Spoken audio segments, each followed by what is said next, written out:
Welcome, everybody, to the Journeymen Lounge podcast.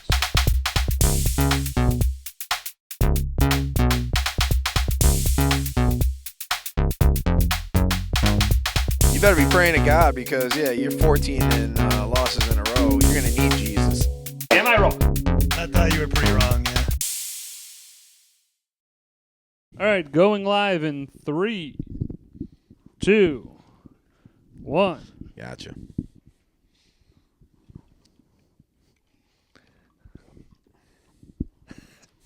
What do I do with my hands? And that's a great intro. I'm pointing to Ryan 6 times. You got, I don't know, starting, you can't just what the fuck, man? What happens at the end of a countdown? That was like you drew up the play for a running back, and I was like the offensive lineman. And I'm like, what the fuck? It's for me? I didn't know. That's the design of it. We fucking fake the toss, give it right up the... Coach is calling different play from the sideline. I didn't know. Sorry. You know what, Ryan? Sometimes you kick the baby bird out of the nest, and sometimes they fall flat. I was like deep in my, as we were just talking about yesterday, Wayne's World, and that's what they do in the 3, 2, and then they do like that. That's what I was doing, and then you just kind of called me. I gave it to you. Yeah. I said... You've been passing the buck a lot lately. I'm just saying. I mean, I counted somebody in to give magic, and we got a turd. So, welcome to the Journeymen Lounge podcast. I'm one of your hosts, Woj. We got Muty Boy. Ryan. And we got Bobby. Bobby looks like a 1970s Southern gentleman who... My mint julep. No, I got a vodka Red Bull. I'm going very... So that's not a Southern very drink at all. 90s club scene. You know? Yeah. It's not even a proper Texas drink, Bobby.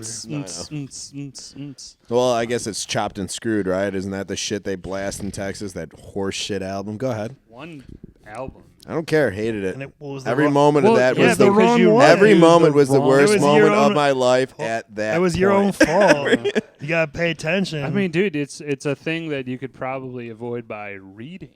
I know. It's like- Interesting concept. Ouch. it'd be like if I told you to listen to an album, but then you listen to like Kids Bop, and you're like, it was horrible. What the fuck is this? Why would I do that? It's like, 'cause I didn't want you Keep to listen on to rolling Kids it. Yeah, All let's right, go. so I mean, Bobby will hear That was self-inflicted. I admit You're it. gonna hear that for the next I know. 800 episodes. Reading's so tough. I know. buckle in. So I'm just gonna start it off. We've talked about the Bulls quite a bit as we got into the season ending. Like they made a run, got into the playoff game. They got trounced by Miami. It wasn't even close. I'm just going to highlight real quick that you've had the same result 3 times in a row, 3 years in a row. Didn't they play Miami twice? Or 3, oh, wow. 2 other times. This is Yeah. the 3rd time they've lost by, I think, 9 to 10 plus. You got trounced by Miami every single game. I think this actually embodies, like, you need to fire people. Like, Snoop, shout out, was actually talking about A.K. Arnatas Katsavis, the GM. He was saying, like, this is also probably a good time for him to go. I've been on fire, Billy. Watch. I'm going to rejoice when he gets fucking fired. Because, like, to me, it's like you're beating your head against the wall, man. 5 years. I didn't even realize this is Billy's 5th year. And what do you have to show for it? You've gotten smoked in the playoffs if you've made there or the playing game every single time. So that's just my 2 cents. I'm excited to see the new roster because Vooch is for sure gone. That'll be nice. If they re-sign him, I got to boycott the team. I can't watch. Can't if they do it. re-sign that dog shit player, and offense fucking meant, dude, and we know that you're watching, but he's bad. I don't know how else to put it. Somebody else. Sure, give I'll their take it over. takes. Yeah. Getting hot over here, just fucking. Well, thinking yeah, about I was gonna let you keep going. It's a pressure. Like a top, you got to spin out. I'm good. I'm good. all right. No, we don't want to burn out in the first 6 minutes. Got me hot. So a couple things I'm gonna touch that you touched on. A couple points. We watched the game yesterday. I came over here, and by the time I got over here, I was a little late. They were already down by 20. Get out of here. You're late. Shots fired. Well, there were some unforeseen circumstances. Of course. I was late. I'm just teasing you, man. I was on time today. But anyway. You were. What did I say? Oh, yeah. So, yeah, they stunk. We were watching the entire game, and it was atrocious.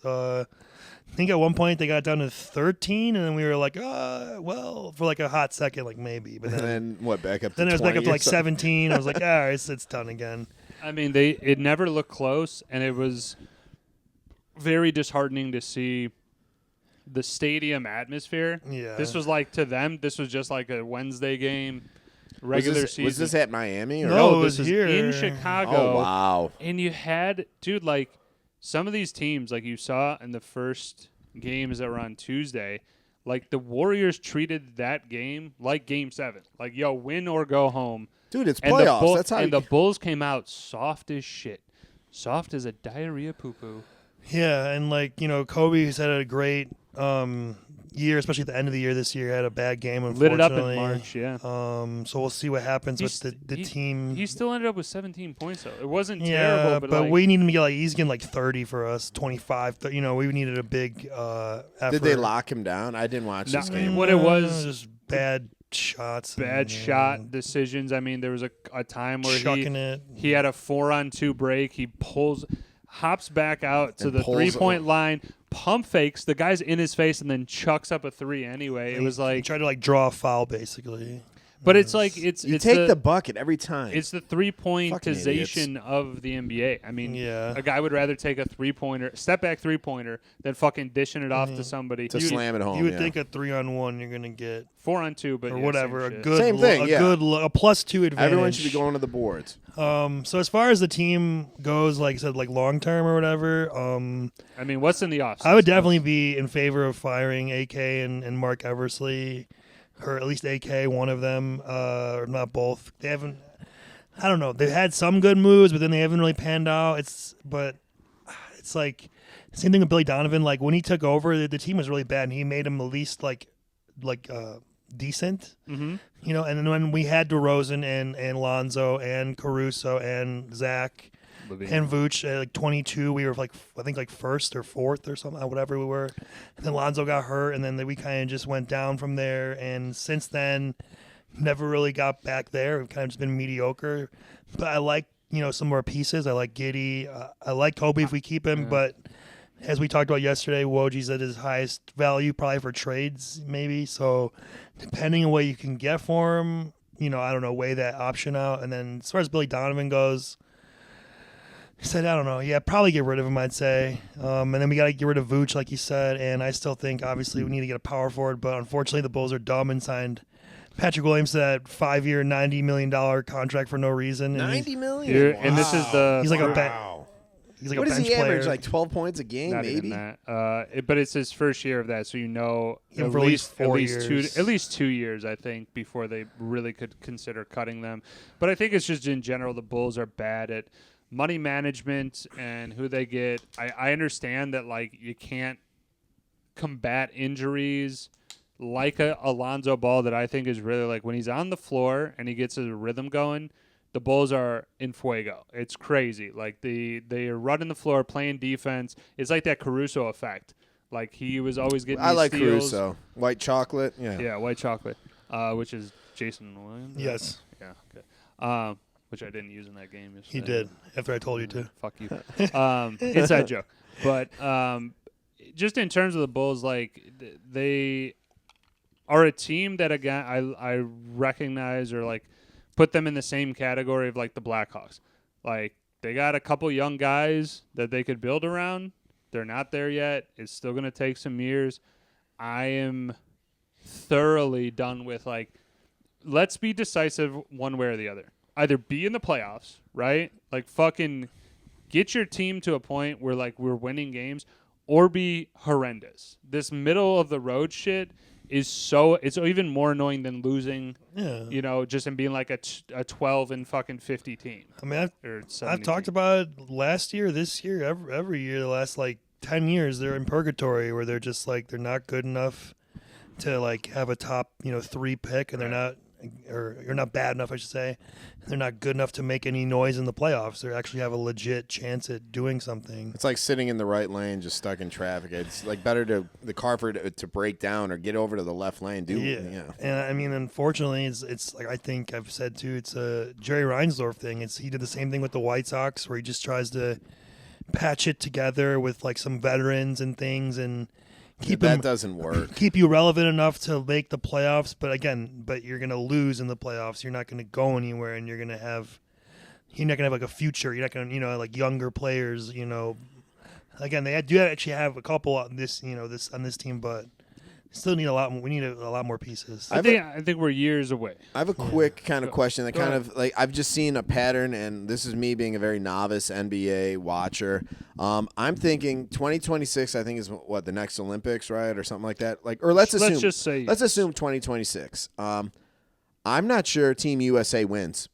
We usually are the golden standard of winning for basketball. I'm seeing almost like a great immigration where I think there's better talent coming from other countries than it is at home. I would just say that there's more talent than there ever was. Definitely guys coming from countries that are making a real name for themselves.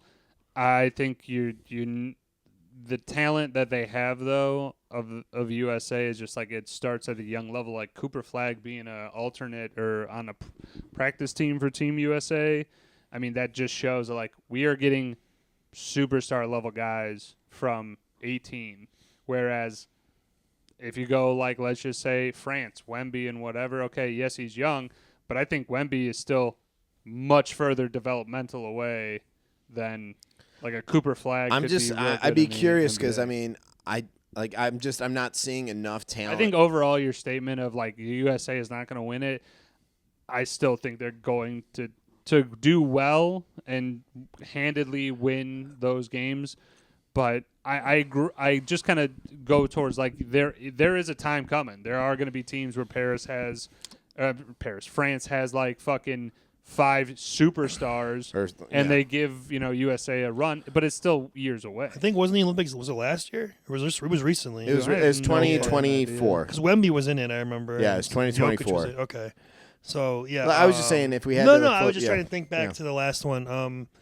To answer your question though, as long as the USA puts together the roster that they're capable of, like the best available, or at least most of the best, and a couple of role players that fit in, But I think we're aging out. Think about it. But the U.S. has the most talent for sure. Like, and then they have to take it seriously. Like there's been times where like we didn't have a good team. Like in like 2000, we got like 3rd place, I think, or we lost to Puerto Rico or something like that. 04, I think, one of those years, or both of them, where they didn't take it seriously and they didn't have like the best of teams, that they've had in the past.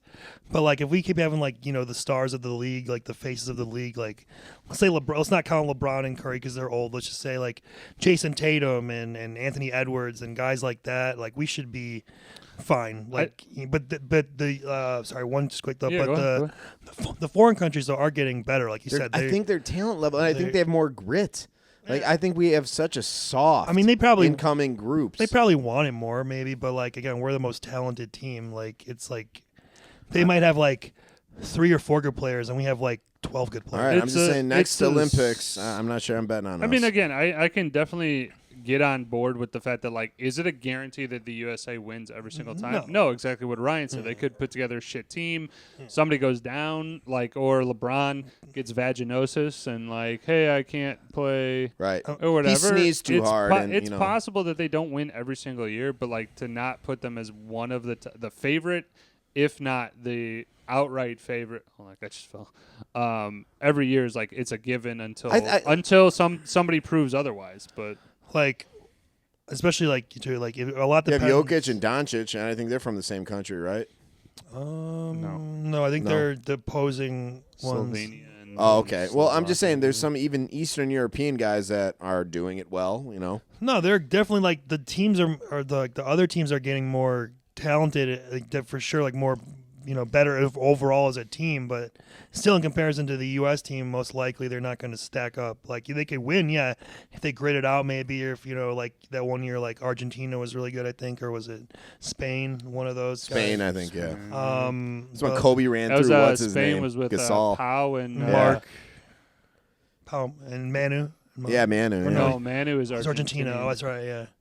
But who was the other guy? Luis Scola. I Luis think? Scola, yeah. Yeah, he was good. I remember good that international foul though. release. Kobe's like, I'm gonna plow right through him. A lot of it for USA it. though, like whoever the best player is or the veteran player is, if they set the tone, like if we they're have no tone setters. That's what I'm saying. Well, I'm saying they do. If they have one, they will. I mean, like I hope the coach is Kevin Garnett. when He'll yell at him. When Kobe was like here, when Michael, they took it seriously. Like I think LeBron somewhat takes it seriously. I mean, every other year. Guys, that'd be cool. Coach, you have Kevin Garnett and Reggie Miller. That'd be fucking sweet for Team USA for coaches. Yeah, I mean, usually they go with like a NBA Actual or college staff, a couple guys, but anything's possible. I'm just saying, I'd love to see those guys back at it. I got you, man. It's an interesting thought. The Olympics obviously don't come around for a little bit, so we'll kind of we'll see how it goes. We'll approach that as we do. But let's get into the album review. This was my pick. Oh, look, show them the back too. Yeah, skydiving. Yeah, we got Journey Frontiers. Came out in '83, I believe, but I'm gonna fact check that. No, you're right. shit. It's '83. That is correct. Right that there. is correct. So cool album. Journey, though, I would say is one of my personal favorites. It's something that I can listen to pretty much all the time. I mean, in terms of like, I'm trying to get away from the question of like, how did you come to find Journey? I think most people just like, unless you have a story about it, go into that. But like, I just kind of picked it up off of something, whether it was my parents playing it or a buddy playing it or whatever. And like, it's instantly, I get hooked with it because of the vocals. I mean, Steve Perry, baby, is I would definitely put him up there in top vocal artist. Sure. Agreed. Good. I think definitely pipes. top 5, Good top pipes. 10. Sure. But I mean, what were your like? Is this your like kind of like favorite Journey? Like, do you have favorite Journey albums? Maybe I'll start there. Or do you just like the singles kind of? I'd be a singles Journey guy, like a greatest hits type. Like I know like a good like 5 of them. Like Any Way You Want It, obviously. I got some hits. What's it called? Separate Ways on this one. Faithfully, Open Arms. Obviously, what the hell? I can't think of the one. The end of Sopranos, the biggest hit. With the fucking Just a City Boy. What the fuck? What is that name? I don't know. Fucking idiot. I can't think of it right now. Anyway, that one too. I feel like a jackass. But yeah, that was a Journey. Like for me, is like I said. Don't like, Stop Believing. I was gonna say that's a White Sox song. Thank I was like, you. I'm gonna give him a minute, let him think on it. Like I'm like, why am I have like a literal? I could not think. Your of brain it. is. Sorry, we got there. Anyway, yeah. So like, I would be like a pick and choose guy, greatest hits more than the Sure. albums. But yeah, like you said, I do agree. Steve Perry, one of the best voices. Definitely gives Journey that signature sound. I think and when he's not in it, you can notice like he's not anymore, obviously, or whatever. Yeah. I will just mention Journey was formed in 1973. Right. And he wasn't a part of it originally, I know. Right. Neil Sean is guitar. They got more past members than members, I think. I'm just going off the main guys who kind of like in the heyday. I think it was Jonathan Cain, keyboards, guitars, vocals, and Neil Sean, guitars and vocals. Obviously, Steve Perry joined later, but that's when they really like kicked it up a notch. And And that I think was that around 79 or something? Todd Jensen. I mean, they formed in 73. I would say they were more popular 77. Towards the end of the 70s, Yeah. 70s rolling into early 80s. Into early 80s. They had a good like 7-year stretch probably. Well, they were like, like perfect time for that, like with like Ballads. arena rock, Oh, if you yeah, will. Like good for like playing live shows, his voice and types of songs they have with the production and stuff. At least I think so. What about you, Bobby? Are you a Love specific, Journey. but a specific like, oh, I fuck with this album. This album's You know what? great, No, or this- you just That's my artists or album. singles? So this is actually one of my favorite Journey albums. Okay. I like and you know what? I thought of this the whole time when I was listening to it. I'm like, this is a Woj album because of the flow of it. Like it has the right ups, the right downs, and I just liked it from start to finish. I really don't have much of a skip in this because if it's not a great solo like work by Steve Perry, like in his song, there's great guitar riffs. There's, I think the instrumentals on this is incredible. So Yeah, we'll you're get not, into and this is under an hour. You're gonna find some great songs. You got Faithfully, Sender My Love, which I like. Even Frontiers, solid, and that's towards the end of it. Yeah, excuse me. There you go, verse worse. I'm just gonna run through the track listing because there's only 10, I believe. Yeah, like I said, it's just under an hour for like play. Separate Ways, Send Her My Love, Chain Reaction, After the Fall, Faithfully, Edge of the Blade, Troubled Child, Backtalk, Frontiers, Rubicon. I will agree with you in somewhat, and like it does seem like they actually put some thought process into where the tracks go. I do like coming out with an absolute banger. And what the fuck did I just say? Separate Ways. I mean, I think that really sets it up, and right where Ryan was saying, like the arena rock Steve Perry, man. I like the videos as well, where they have like the footage of the concert. Their live sets I think are almost better than the studio albums. This is a time where Unreal. The singer, if you were going to be a singer in the 70s, You gotta 80s, have it. you had to be able to sing. You didn't have the ability to adjust your voice through producing and editing and stuff. So this is why I like this era of music, though, is because even the remaster, like they come out with it 20 years later, it sounds great, whatever, but you can play a recording from 1978 Journey, and you can play it today, and you go, like, it sounds the exact fucking same. It's not like the people who play in a concert, they sound this way, you get the album, you're like, what the fuck? It's so There is different. a disconnect on certain like bands, especially as they age out a little bit more, but you're right. I think someone sounds much better in the studio than seeing them live. I was a little disheartened. I love Blink-182, but I saw them live, and it was just a little disappointing. Not too much disappointed, but I was just like, in terms of the in the overall experience. But I was like, dude, it's still a Blink concert. I was enjoying the shit great. out of I'm it. not doubting the fun time of it, but the like CD had a better, it does suck when you're off. like, oh, I thought it was going to be even better in concert. And goes the I'll other say way. this: Travis Barker, though, fucking one of the best, drummers we have in our. But I would just say, like, in general, like, from these concerts and stuff, like, this is a real fucking I'd fucking band. love to go to this concert. Steve Perry is sweating buckets every single concert. Puts it all out there. Given the performance, and you feel it, like, in the, again, these long, drawn-out notes that kind of, like, is Steve Perry's, like, fucking thing. But Separate Ways kind of sets it up. Like, Ryan, I think I got to ask you, but this is obviously a top Journey track right here. Oh, Separate Ways is one of the best. Yeah, okay. I think if he'd probably be number 2 after Don't Stop Believing. Don't Stop. Okay. I didn't know if you were. I know you like Journey, but I love it. It reminds me of the movie I saw, Tron Legacy. Okay. He like enters an arcade. Yeah. It's been abandoned since the 80s, and he kicks on the electricity, and this song plays. And nice. which is a great song. It's really appropriate, or right. mid '80s. That's arcade. Definitely has obviously a huge 80s vibe here. Send Her My Love. I still enjoyed it, but obviously it's starting to go the other way of, like, it's not a hit. It's you guys are knocking that pretty hard, but all right. It's a skip for me. A skip. It's slow. I just said it was a solid song. I like it. There's nothing bad about it. I don't like hate it or anything, but I was like listening to him like after 30 seconds, a minute. I'm like, all right. Like, what about Edge of the Blade or Troubled Child? Please say that you like those. Well, I think we'll just go. Sorry, go ahead. Go in order. Yeah, we'll get them all. All. Chain Reaction, man, I definitely fell off on that one. It's just kind of like a cheesy 80s song to me. It's And a the skip. A little off for me, yeah. Lyrics were just kind of like real basic, and I'm like, you could have done It's a skip for me as well. a little bit better. I will just say Neil Sean, who is the guitarist, he does look a little bit like Stephen Wright, if you know who that comedic is. Yeah. Oh, my God. Yeah, a little bit. Also, yeah. Matt Besser. I had to look that up. I'll put a fucking picture there. Graphic. After the Fall, I thought, again, is another kind of generic 80s song. I thought it was better than the other two. Not like I didn't like it, I would say, but I liked it more than Chain Reaction and Send Her My Love. Okay. I like What about you, Bobby, on After the Fall? Almost similar sentiment. It's, I think, one of their better tracks leading up to Faithfully, but I think they did I guess for me they did a good job of capturing obviously one of their best songs, Faithfully, but then the next preceding two, just as I wouldn't say just as good, but put them in the same ballpark. They might not be home runs, but man, that's a double or. Well, see, I'm gonna have to kind of go back at you because I think this is a firm instance of Faithfully, Separate Ways. I mean, Separate Ways, yeah, is definitely those. But I put those two home runs. Everything else on this, like, probably be like a triple at best. Like, to me, there's such a big.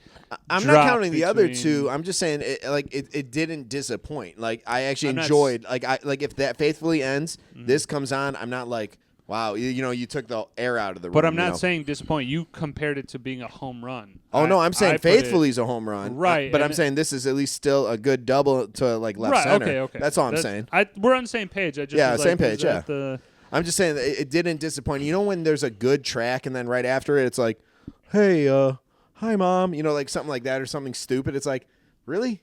That's how we're gonna follow that. I mean, I do like a lot that there aren't skits put into the 70s, 80s. Thank it was God. really more of a 90s, I don't like 2000s skits. thing.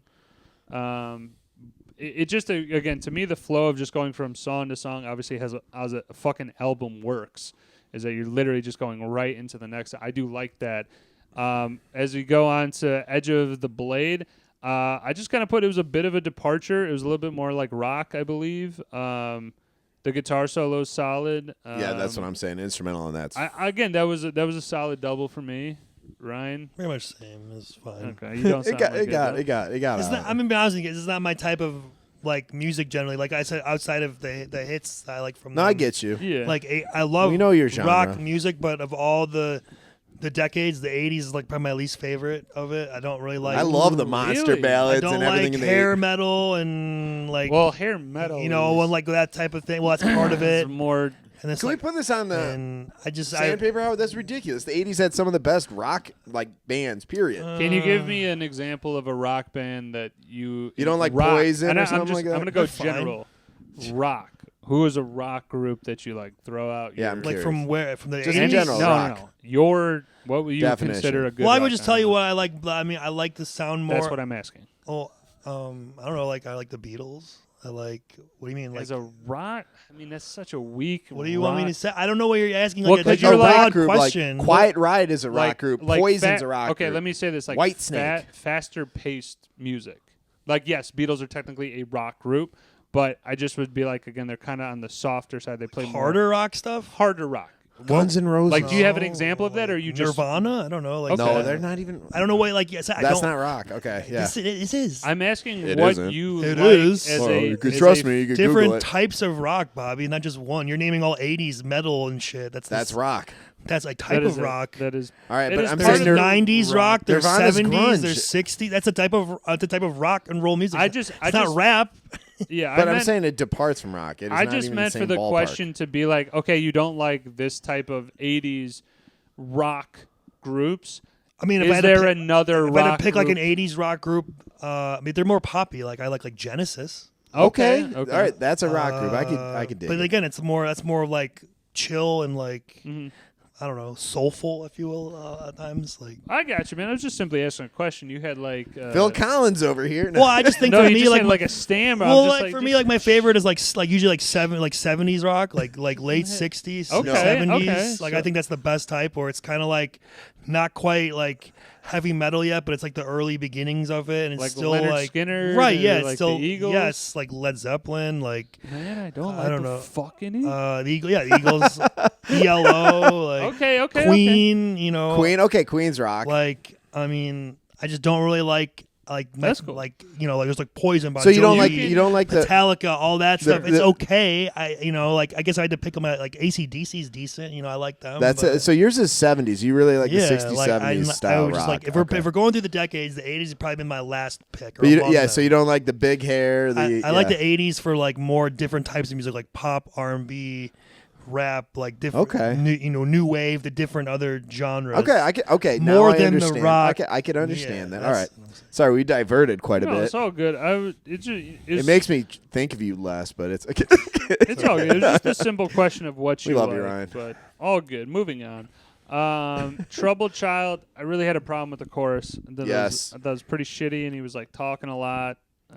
Just didn't do it for me. I think the instruments around I it like was the good. instrumentals of yeah. it. I think, like I said, I really But I honed agree, in there. the chorus, yeah, not great. Backtalk. Love the beat, but the Same. lyrics are shit. Agreed. My exact thoughts. Backtalk. Yeah. Fuck- Back to Yeah. Fuck you. Frontiers. Title of the song. I honestly, this one I said a pretty shitty song. Yeah, seems like it was made for like a movie. And you would think like for the name of the album would be a banger. I kind of like it. It was, it was a little trippy, but you're right. I think there's parts of it that could have done better, but that's whatever. They don't really. Song, I don't like that they finish on this one though. To be honest, Rubicon. I thought it was enjoyable. I don't know. I like the intertwining of like, okay, like this wasn't just all arena rock and just big old ballads and stuff like that. They definitely went down some different avenues. Now, granted, some were shit. Sometimes maybe good, sometimes maybe shit. But again, at least they're doing this stuff, and you mentioned the flow in the beginning. Like, yep. I think at least they did a good job of like not just going like, hey, we're gonna play our couple best songs up front, and then everything else is garbage or vice versa. But I mean, you didn't like Rubicon? No, like I said, I don't like its placement. Like honestly, I think if anything, "Send Her My Love" would have been a nice way to fade out. But like I said, it's not that I didn't enjoy it. I thought it was constructed well. There could be better. Like I said, not so much vocals, but the lyrics could have done a little bit better, but not bad. Like I said, I really enjoy the music of this. I think the instrumentals, everything that kind of pulls it all together. But you're right. I think, Backtalk is probably one of the ones that I could probably breeze by. Yeah, to me, it's like the two bangers, Separate Ways and Faithfully, and the rest is kind of just like, it's fine. Like, no, but Rubicon's not bad. I don't mean to knock that too hard, but it's just like I didn't like the way it finished on that. But it does go on an upswing at the end. I mean, I can let everything, like in terms of the song placement and the, the songs that didn't hit.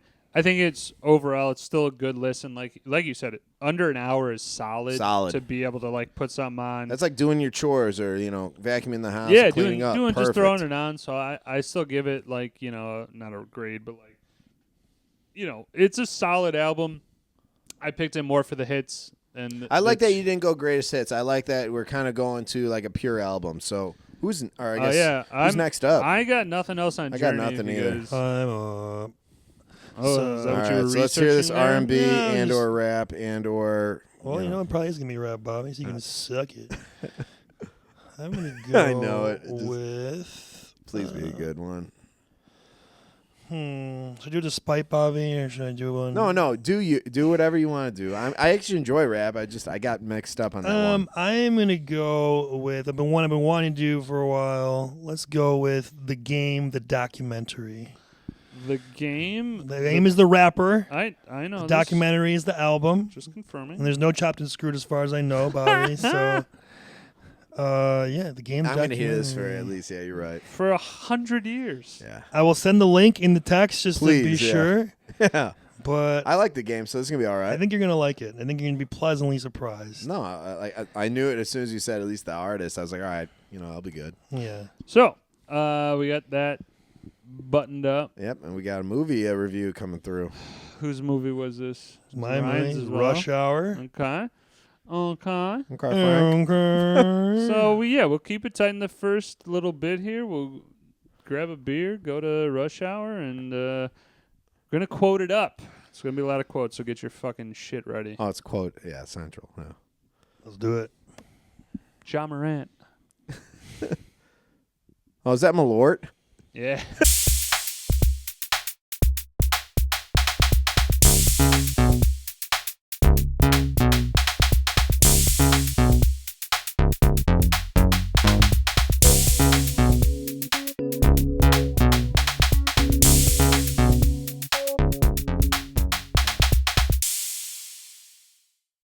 All right. Go ahead, bring us in. All right, guys. Welcome back to the pod. I'm Ryan. Bobby here. Woj on the end, a.k.a. Gideon Goddard, a.k.a. Elton John, a.k.a. Ladies Frames. Yep. Gloria Vanderbilt collection. Yeah, Gloria Vanderbilt collection. Just all the hits there. Nailing all it. the hits, all the classics. All the hits. So anyway, we're going to do the movie review. I chose the movie last week. The movie was Rush Hour from 1998. So I'm just going to give it a little brief information on it. So they said it's a buddy cop action movie. And it was directed by Brett Ratner. It stars Jackie Chan and Chris Tucker. And it was Jackie Chan's first fully like where he does his own speaking in English movie. So like, Oh, no kidding. like he had other movies like Rumble in the Bronx and stuff, but that was dubbed. So this is the first time he actually, in his own voice, performed Speaking English on yes. camera. Yeah. Mm-hmm. So other actors I should say, actually, before I get into that, it came out September 18th, 98, and it had a budget of about $35 million, made $244 million worldwide. Of course, led to 2 sequels, Rush Hour 2 in 2001 and Rush Hour 3 in 2007. And we'll talk about the sequels maybe a little bit later. Sure. But as far as the cast goes, to round out the cast, we got, I said Jackie Chan, Chris Tucker. So Jackie Chan plays Inspector Lee, Chief Inspector Lee. Chris Tucker plays Detective James Carter, and he's an LA PD cop. Tom Wilkinson plays Thomas Griffin / spoilers, by the way, spoilers. Yeah, the movie's only been out 27 Thomas Griffin / years. Juntao, who is the main antagonist of the movie. He's a British diplomat and a colleague of Consul Han, who's secretly the top crime lord in Hong Kong, referred to as Juntao. I don't know if I'm pronouncing this right, but Zi Ma as Consul Han, Su Yun's father and Lee's friend. He's the one whose daughter gets kidnapped. You got Ken Leung as Sang, who's Juntao's second in command. He's like the main. He's nuts, man. He's almost kind of like the main antagonist, even though Juntao technically is. Well, Juntao's behind a veil Right, for the but majority He's of the it. muscle. So, He's the guy who's so willing you to have do it. like this, possible, like this is the guy. You think this guy's Juntao, Right. then they flip it. Yeah, and when I was a kid, I always called him Juntao, even though he's Sang. You know, but Right. because he's in the, like more of the movie than Juntao is. Then you got Elizabeth Pena as Detective Tanya Johnson, who's one of Carter's colleagues at the LAPD. She's in the Bomb Squad. Bomb Squad. You got Mark Rolston, who plays FBI Special Agent Warren Russ. Rex Lynn, FBI Agent Dan Whitney. Chris Penn is Clive Codd, small-time arms dealer. Love Chris Penn. Who specializes in explosives. Philip Baker Hall is Captain Bill Deal, Carter's boss at the LAPD. And then there's like a couple other of Jackie Chan's like stunt team or like the guys who are the henchmen in the movie. But that's basically That's the main guy. you main ran through it guys. pretty well, yeah. Okay. So the plot of the movie would go be. synopsis. So it starts in Hong Kong. I'm just gonna try and walk condense us this. through Speed through it. Starts in Hong Kong. Jackie Chan, Inspector Lee, he's making a bust, and of Juntao, this Hong Kong crime lord. He had stolen all these Hong Kong artifacts and things that he was trying to capture back. Sang was in the boat. He escapes. And anyway, the Consul Han moves to America, and this also is, by the way, is the end of British rule in China at the time. Right, they did give sovereignty Right. back over to China. So Hong before, Kong used to be like owned Tom by- Wilkinson, I think, was kind of in charge before, and now he's not. Now Consul Han is like one Right. of, So anyway, Consul Han moves to America, and his daughter is kidnapped, Su Yun. She's 10 years old, and he calls Jackie Chan's character, Inspector Lee, to come and help the FBI try and find her. And the FBI don't want anything to do with him. They want to keep the case in-house, if you will. So Right, they were keep it like, among their team. they were like, oh, what can we do to basically who can babysit this guy and keep him out of our way? Let's get a rookie FBI agent. And the one guy's like, no, fuck that. Why don't we get someone from the LAPD if we're going to humiliate someone? And that's where Carter comes in. He had just had a snafu of sorts. a bad bus. We'll get into later, but he fucked up. And so the police chief is looking to make an example out of him, basically. So he assigns him a bullshit case, which he makes sound like a big deal, but it's actually babysitting Carter. And then, of course, Carter's upset because he has this thing of not having a partner as well. But throughout the movie, Carter and Lee end up working together and becoming friends and working their own case despite the FBI, despite them trying to keep them out of it. And just things ensue. That's what I would say. Yeah, I think they track down Juntao and we him up. we want to get to the whole thing. Yeah, eventually they work together, follow some leads, figure out that Juntao. And they foster a friendship. I mean, you kind of see it early on, like, man, fuck you. Right, and then eventually it's like, man, I'm trusting you with my life. At first they're an odd couple. He doesn't even think that Lee speaks English. He fools him, and he actually does speak English. And then, Carter's kind of this fast-talking, cop, like shenanigans. Witty as shit. Right. Yeah. But I said they end up becoming friends and solving the case. Yeah, I think he's a detective. He's a though? detective, yeah, detective. So he's got that persona of definitely like I am the shit. He drives. Bobby, The I think you would know Corvette. the Stingray Yeah. Corvette, Corvette right? Stingray is Yeah, such a sweet I car. think what was that, like a 77? No, that wasn't a 77. His was 74? I think it was. If we check it out, I think it almost might be a 68 or a Yeah. early 70s or late. It's 60s. a sweet looking car. Beauty. Either way. Black Corvette Stingray. He Sick drives car. throughout the movie. It's just that I'm curious. persona I'm gonna though Google the of shit out him of like being like a fast talking, like I'm gonna get this done. You mentioned he has like a chip on his shoulder because his daddy didn't like his partner. He was on the force and his partner didn't come out of the car. Yes. 72. I was yeah. Yes, Carter's father was a police officer who was killed because his partner didn't back him up at a traffic right, stop. so he just swears off all partners. He doesn't and want He anything. likes to run solo. I and get Lee it. is the one that makes him want a partner again. Right. Well, and Lee had his. I don't know. He's a partner in China. At least they show. I think his partner got killed or something. He had something. He mentioned there's like a throwaway line where he said, "Someone killed my partner." Dude, I that's think. Rush Hour 2, essentially, right? No, that was his father who got killed in Rush Hour 2. He's talking about Ricky Tan. Yeah, there was a father, but I agree. Said, I don't he says think Juntao killed my partner. I think at one point. yeah, a throwaway line that was Yeah. not No, I'm just saying, but like into, and they're it's both not- setting up the thing that they both have had issues with partners, or Right, yeah. and now they've both found each other, for sure. you know, as partners and friends on the force. So or whatever. hilarity ensues. All right, and yeah, so that's it. So let's go to like, what's your guys' experience with Rush Hour? Did you see it in the theater? Did you see it on VHS? You know, TV? Give me something. I mean, this was 98, right? 98. I was 7 when it came out. Probably didn't see it in theaters. This was for sure heavy rental movie for us. Family Video, shout out.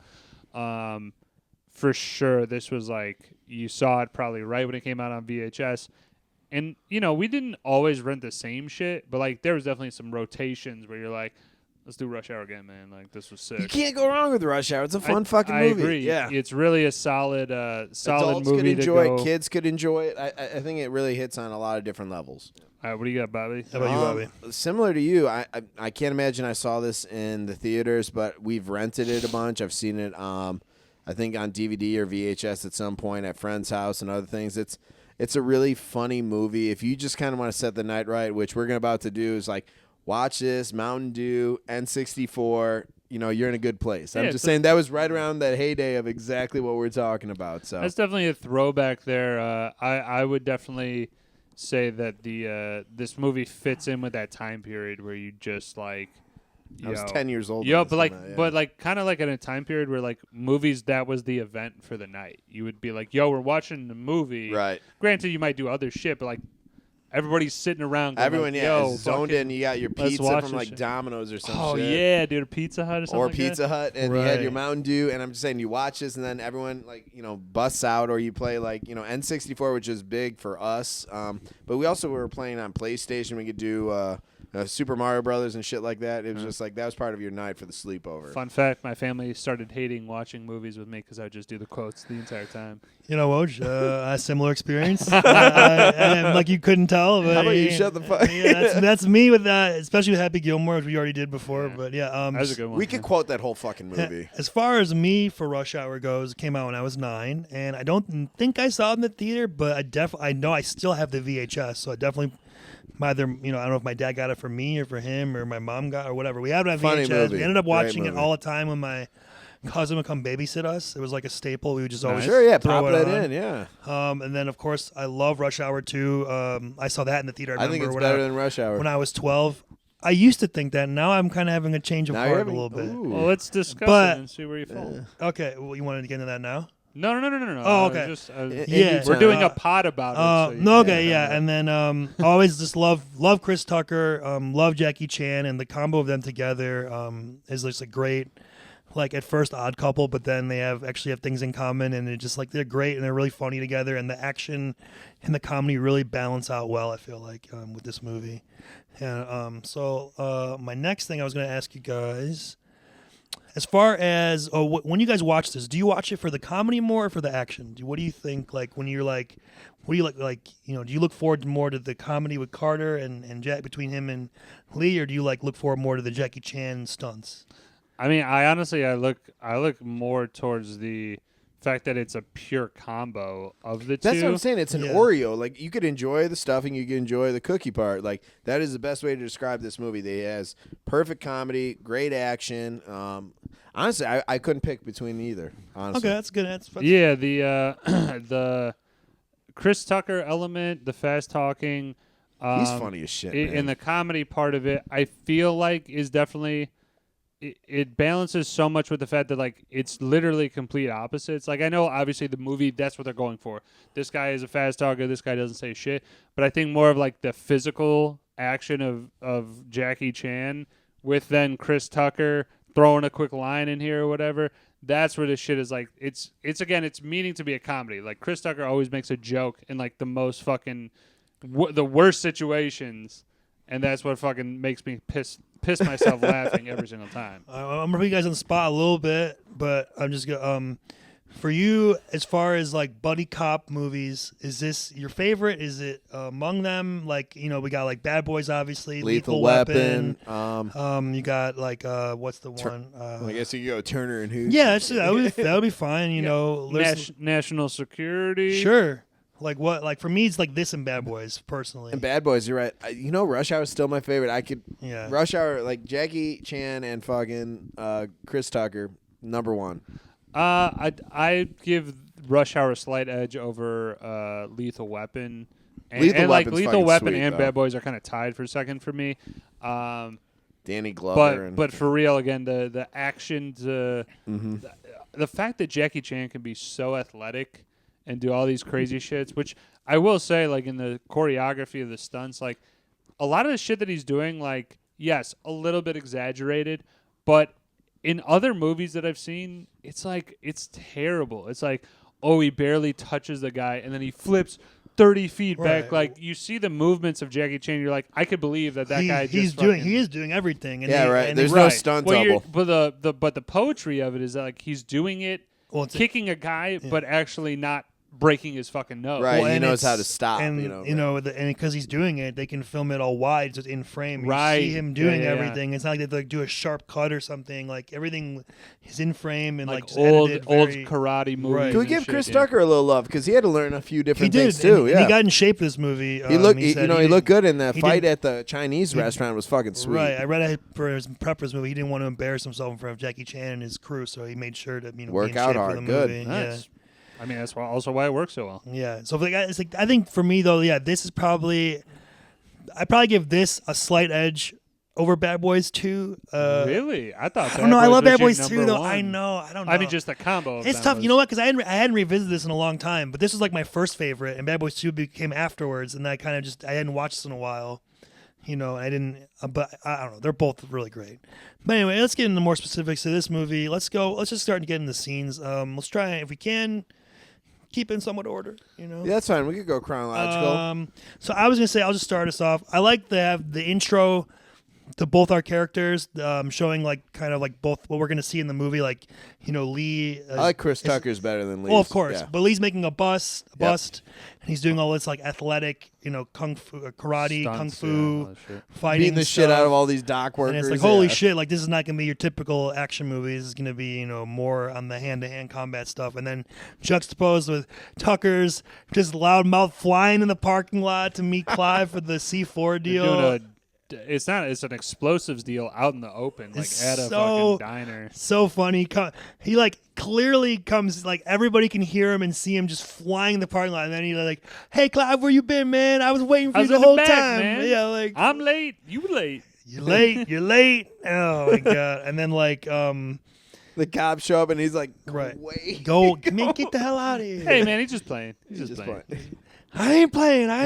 Yeah, when he holds a gun up to him. I don't want to undersell. Like Chris Penn is really good in this. Chris Penn, I think, steals the scene a little bit. He's got 2 scenes in the entire movie, and they're both 2 of the better scenes of people who are not Carter and Jackie Chan. Absolutely one of my favorite guys that unfortunately passed away way too early to see what he would have done, because he passed away when he was like 40 maybe. Yeah, like 44. Like he still had like another 20 years of good shit.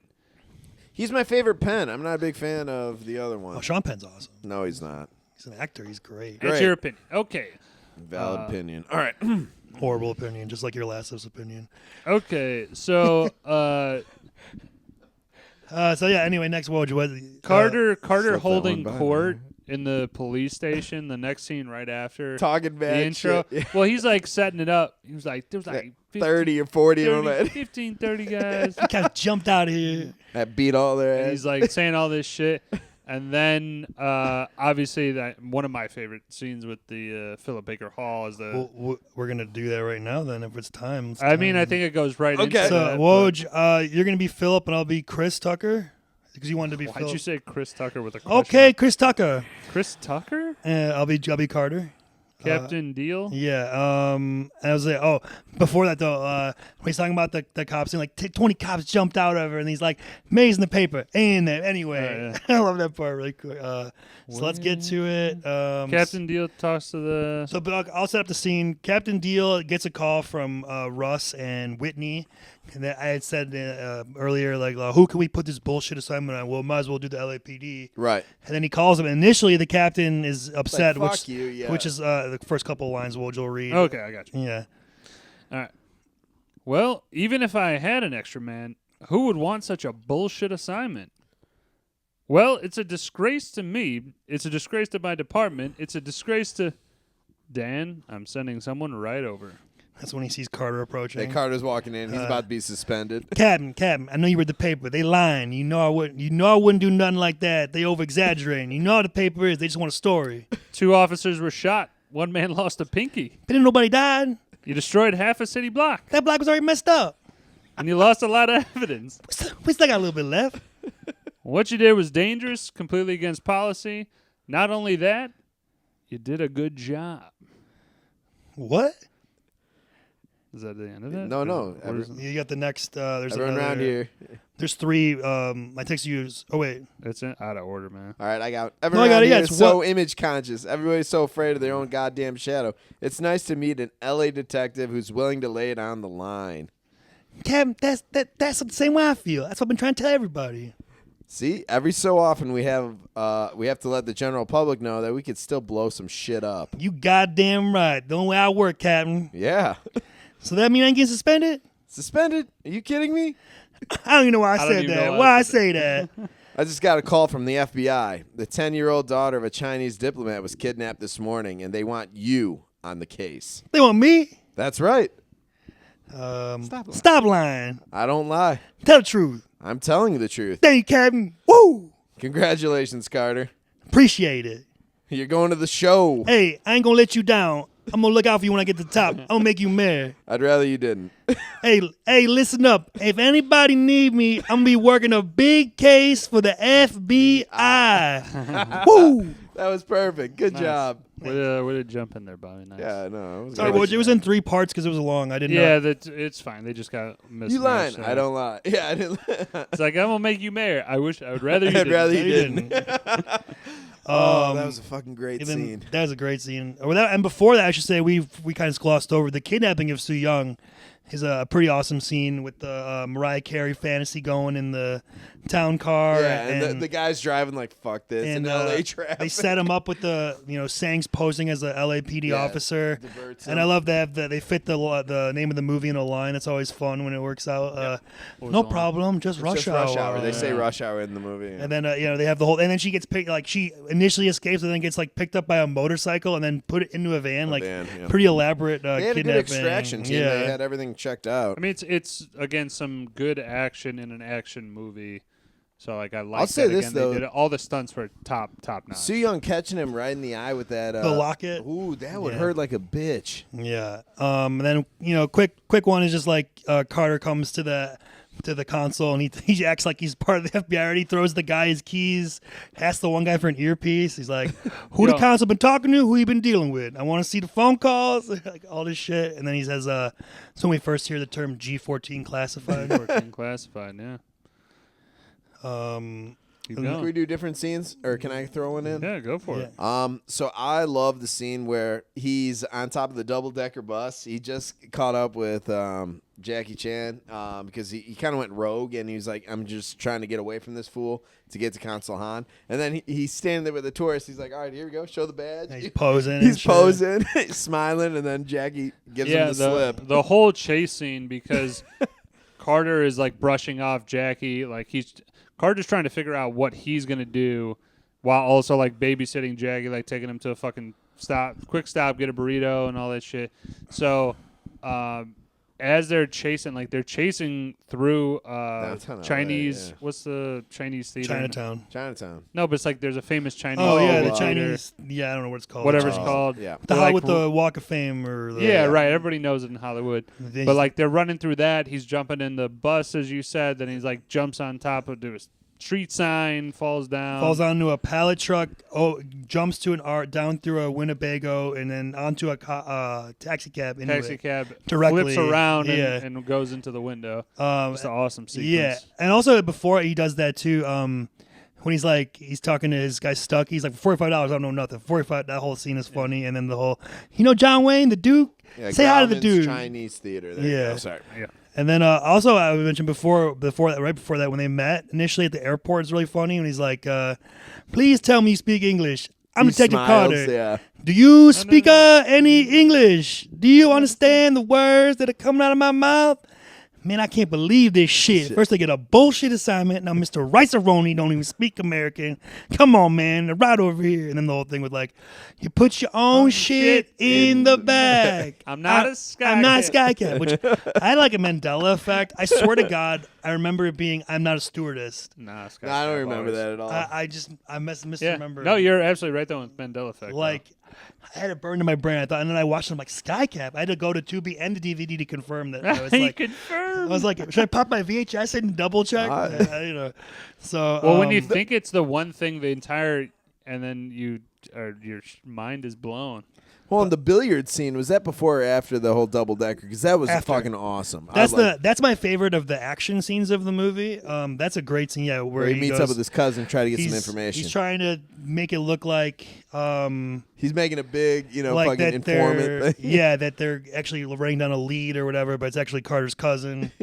He's still trying to get information, but it is really like he's like homies with him. He's like, hey, he's what's got up, a man? seedy cousin. He's got his hand on the pulse. Well, first of all, hilarious when he talks to the old man smoking the weed, and he's like, "What is this? Cig of weed? Nothing but a cigarette." You better have glaucoma. What do you got?" What do you got? I mean, there will be a part that we won't say on here, but he does. Oh, Jackie. Yeah. Carter walks past the guy, says, "What's up?" Yeah. N-word. My N-word. And then Jackie Chan later on tries to use it. And he's like, what? What'd you say? And Throws he's him. Yeah. That's what starts the whole brawl. Yeah, it starts the whole brawl. I don't want any trouble. Yeah. It's like one of the better, I think for me, it's my favorite of the. This is bad for you. It's my favorite of the action He has scenes. another joint he pulls out.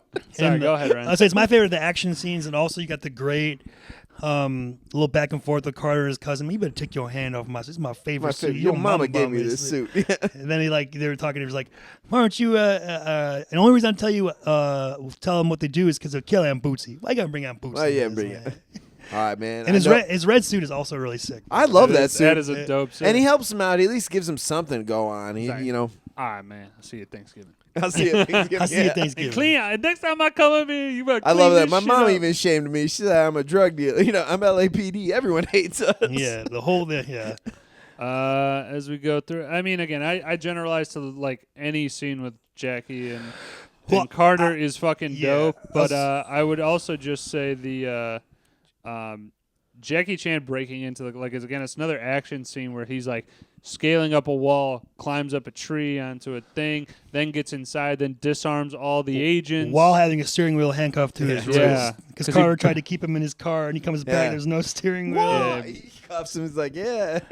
I think that's really good too. It shows like the difference of the American police and him. Like they're not used to facing criminals who would be kicking and doing all this shit. Yeah, Obviously, Jackie Chan would run into guys who are like, "Hey, I know kung fu. I'm gonna fuck you up." They're used to just using their guns, not hand to hand. So No, you know, or whatever. We kind of skipped over this one, but I had this actually for a read as well. I got some more scenes. Okay, but, go ahead, Bobby. Well, I really liked, and this kind of coincides with. It's a scene that leads into an action sequence. But when they go to do the pickup at the original location where there's a bomb, and he's like, "Yeah, let's go tell him." And he bends down. He's like, "I ain't gonna fucking walk over there." But then it ensues where he sees Jun Tao or whatever his name is, Sang, and he tries to chase him down. So I think like that whole him blowing off Jackie, I thought that was funny as shit. And then he sees him around the corner and he just goes after him. I like that whole sequence. Well, Jackie went after him first. Yeah, and then Carter but Carter at least shows up and he's like, "All right, fuck it, like I'm going." He's like, "Yeah, I mean they're at that point. I feel I'm like not Kareem Abdul." even though Jackie Chan is still like pain in his ass, solely focused on the case, like Carter definitely wouldn't just fuck. He's backing him up. He is being a partner to him by just going like, "Hey, I know I fucked you with this one thing, but like at least I got your back." And then they're like take a huge break the bridge, goes down and almost get hit by a car, and then he shoots. I mean, it's always like just a great 6 or 7 scenes of action. The axe, man, trying to kill him with a fucking axe. That's my favorite shot of the movie. Or he's running down the hallway, and it's like a wide shot, and Sang running, and then you see Lee chasing him, and then he just gets the axe, and then it goes flying, and it kind of zooms in, then you just see the impact of it right as Carter gets to the wall or whatever. It's great. Yeah, I think the action had to be shot very well. I think Jackie Chan would not accept it to be anything less. Yeah, shittier. Carter on the phone. Yeah, I mean, $50 million. Yeah, is this FBI? Is it FBI? And he wants it in a specific way, and he's like 20 million in 20. Was it 10 million in 10s? And then he's like, "You want any 5?" No. 20 million in 10s. Yeah. It equals 50 million, so it's 20 million in 20s. Or 20 million in 50, 20 million in 20. 20 million in 50s, 10 million in 10. And 20, it's 20 and 20 both, and then 10. And he's like, "You want any 5s with that?" I want 50 million in 20. I don't think he mentions 50s. I have it written down. It's not 50. He doesn't say 50. It's $50 million total. It's like 20 he never even got the $50 million total. The drop will be made tonight at 11 p.m. The amount will be $50 million. $50 million? And you got Chelsea Clinton, and then it says, in used currency, nothing bigger than a 50. All right, cool, $50 million. We want 20 million in 50s. That's what 20. Okay, 20 million in 50s, 20 million in 20s, 20 million in 20s, and 10 million in 10. 10 million 10. You want any 5s with that? Yeah. Keep him on the line. Who is this? I want to know the name of the. You called us, man.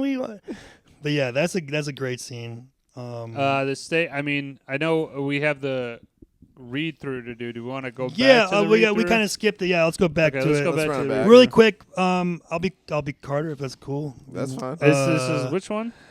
This is when they're okay. So after the whole thing you mentioned with the Chinatown chase with the signs and the Winnebago and the taxi. Remember the Cardi and Lee driving his car. The taxi guy pulls a gun on them. And then Lee finally speaks English. It's the first time Carter realizes he speaks English. Then they're driving back, and that's when he starts. That's when he's like, "They don't want your help." The girl doesn't like. Yeah, okay. So Carter and Lee driving in. Can I be car? Lee? Yeah, I'll be Lee. Yeah, Carter and Lee driving in his car. Yeah, okay. So Carter and Lee are driving the car to the next All thing, right. whatever. You must take me to see Consul Han right away. Man, just sit there and shut up. This ain't no democracy. Yes, it is. No, it ain't. This is the United States of James Carter. I'm the president. I'm the emperor. I'm the king. I'm Michael Jackson. You Tito. Your ass belong to me. Why would they not want help? Because they don't give a damn about you. They don't like you. I don't like you. I don't care. I'm here for the girl. The girl don't like you. Nobody likes you. You came all the way here for nothing. You ain't going to be... And then he changes the radio. Beach Boys. Oh, hell no. You didn't just touch my goddamn radio. The Beach Boys are great American music. The Beach was going to get you a great ass whooping. Don't you ever touch a black man's radio, boy. You can do that in China, but you get your ass kicked out here, man. I'm going to show you real music. And then he flips it to Can I Get It by Jay-Z. He's like, yeah, that's real music. You hear that? Now, can you do that to the Beach Boys? Can you do that to the Beach Boys? He says like this thing. Hell this no. thing. Yeah. But that's like one of the scenes that always sticks out to me. I love that. Yeah, they're for sure. And one of the songs as well. Both songs, actually. Beach Boys, great American. But yeah, back to other scenes. We're getting down to it. The Chinese food stand, that's great. That's steak, greasy ass oh, shit. but before that's true. But before that, we had the jail one. Oh, with Yeah, Sean yeah. Penn. Yeah. I can be if you want. I could be the security guard or Carter. I don't care. I'll be Bobby. You want to be Bobby? Yeah. Okay. So here we go. It's just the last text I should send you. Should be Carter and Lee. Carter and Lee go to jail. Talk to Clive. They're going to Clive. Yeah. visit Clive. What's up, Clive? Because they Sang dropped the C4 detonator and they need to He's find. like, what's this? Yeah. They found out from Johnson that's what it could be, a detonator. Right. So they're like, Remote Clive detonator. knows explosives. Let's see if he has any intel. Right. He's They're also incarcerated, so and they're he's visiting very him- easy to For the get C4, to. he They're probably visiting sold him them, after hours, also, by the Yeah, way, yeah, like this is nighttime. midnight. I gave you weed. All Wrap right. up. Hey, Bobby, what's up, man? I need to see Clive Cobb, man. Whoa, no way, Carter's lights out. They locked down. What, you want me to lose my job? Man, I'm the one that got you this damn job. You better open this gate and let me in here. Can't do it. Bobby, didn't I turn my back the time you bought that bag of weed? I was splitting it with you. But didn't I give you the bigger half? Come on now, Bobby, do me this favor. Shit, you got 5 minutes. I love that part. Did I give you? Shit's hilarious. I was splitting it with you. Yeah, that guy, man, I gotta shout him out. Barry Shabaka Henley. Yes. Fucking funny. So fucking Spot good. on, man. So goddamn good in that one. I was Dude, splitting like, it with you. One scene, I'm like, yes. That And was then, fantastic. then they go see Clive, and of course Clive's pissed off, and he's like, eventually he's like, let me tell you something. I don't know anything about this. You can kiss my fat ass. Like Carter's like, Clive would take me all day to kiss your fat ass. And then he eventually tells him because Like, Lee who's shows him the girl? picture Yeah. of the Like, girl. I don't give a shit about So him. he gives him the name Juntao, which obviously Lee knows. Yeah. And then tells him Fu Chao restaurant. That's where you'll find him. That's also the place where they're doing the drop for Su Young, the Yeah. ransom people. They don't know that, but They don't Right. know. Yeah, and they're staking it out too. and then That's, before Carter leaves, it's like, Clive, thank you, man. I'm gonna come back next visit time and bring your fat ass some cookies, man. We appreciate this. It's really funny.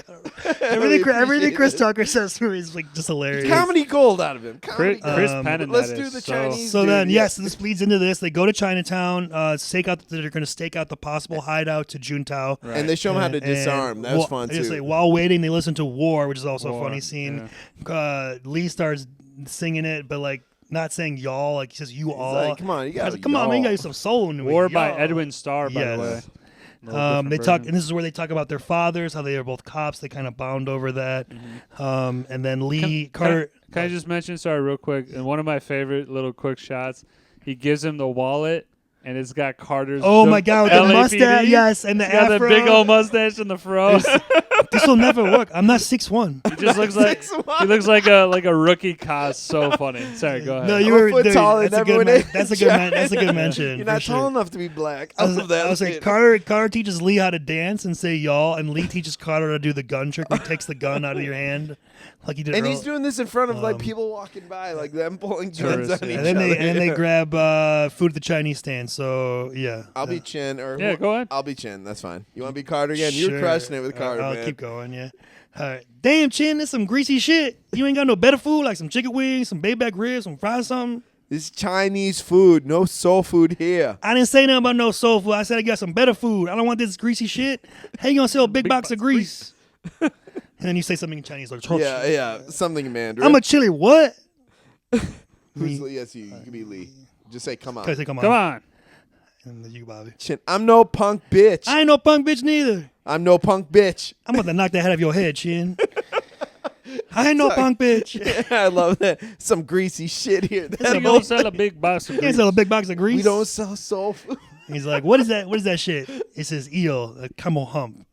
And he eventually ends up liking the food. And I love it. He's like, hey, Lee, just go over there and act like a tourist. I am a tourist. I am a tourist. Of course, this would lead into one of the best scenes of the movie with Yes. the Fu Chao restaurant scene, which if anybody wants to get into. Tell him I'm his lawyer, quit the bullshit. Oh, yeah. So Carter goes in first, pretends to be his lawyer, which I do have that if you want me to read it. You can Do do it. it if you want. All That's fucking great. Here's the music of Juntao. Look, maybe you don't. Oh, I'm sorry. Oh, my thing just go on. All right. Look, maybe you don't understand. I'm Mr. Juntao's lawyer, legal advisor. He got some shit again. Told me to come down here. I'm a very busy man. Ain't got no time to be down this late, but I'm down here. My wife want me to come home. Baby shitting all over the house. He needs diapers. Would you please give Mr. Juntao? So then he's like, he gets set at the table, and then Lee enters like 5 minutes later. And they try to poison their ass. They did try to poison Lee. Thankfully, he didn't drink it. Upstairs, of course, we find out Juntao is And like 12 of his. Tom Wilkinson, Wilkinson's yeah. character, whatever his name is, the British guy. Yep. And then Sang's up there. And a bunch of his armed, and fucking. At this point, they see Carter and Lee. They get Su Young was there, and then they tell her to leave they get rid of her in the van. Yep. With Get rid of it. And then eventually Carter and Lee get up, or Carter gets up to the thing first, and they were about to kick his ass. They're like 10 of them or whatever. Yeah, and they're playing with him too. They're totally fucking. Which one of y'all kicked me? Me. And he punches the other dude. They go off though. He's him like, and Lee. Oh yeah, and Sang's like, "There's this thing." He's like, "No, man. He don't mean that. He mean cut me loose. Cut me loose. So not kill me." And then before he goes in there, he told Lee, he's like, "All right, when you get in there, flash the badge, and here's the gun." He fucking comes in with the badge, drops the his badge wallet, immediately. Eventually, he has the gun, drops the gun, and flies out the window. But they have like cool like fight scene there where they kind of work together. Yeah, they do a couple tandem moves there. But overall, I mean, just these fighting scenes. I mean, this is the only one where Carter really gets involved. Like, obviously, there's more shit in the second one. Outside of like using a gun, like I'm hand saying to in the second one, they really the massage parlor they have. That was fucking great. They start getting into more. Yeah. shit This is there. a great sequence. Fucking hilarious. This is probably my second favorite sequence. This one in the Fu Chao restaurant, and of course, they're about to they whoop their ass, but then the guy comes with a gun. They slide down the stairs in like a chair. On that chair, yeah, like. And as they escape the building, it blows up. Lee grabbed the locket from the Yeah, waitress. because he was like, "Oh shit, there's like Yeah. natural gas." And Carter finds his gun. Is that my gun? That is That my is gun. yeah. How you gonna drop my badge, throw the gun out the window? I think there's a turning point, and maybe this is just me, in that scene when they're at the Chinese restaurant where Lee is pinned down. They have two guys shooting at him. He looks over at Carter, and he's like, "I got you." Like, At least doesn't cover fire. So, I think that's where I think their friendship changed. I think obviously it was building at that point, but he's like, "Man, I got you." He's like, "All right, I'm gonna just drop a few shots on them, but you get over here quick." Well, they're bonding in the stakeout scene before that, and then The whole definitely Chinatown that's, scene is definitely the start of the bond. but I start of think the that's where it friendship. solidifies. Like, all right, man, if we're Yeah. gonna do this, we're gonna do it I together. mean, I just kind of put as like the ending scene in the cultural center is like it's a long scene. It's the climax of the movie. I mean, it's sick though. They clear everybody out.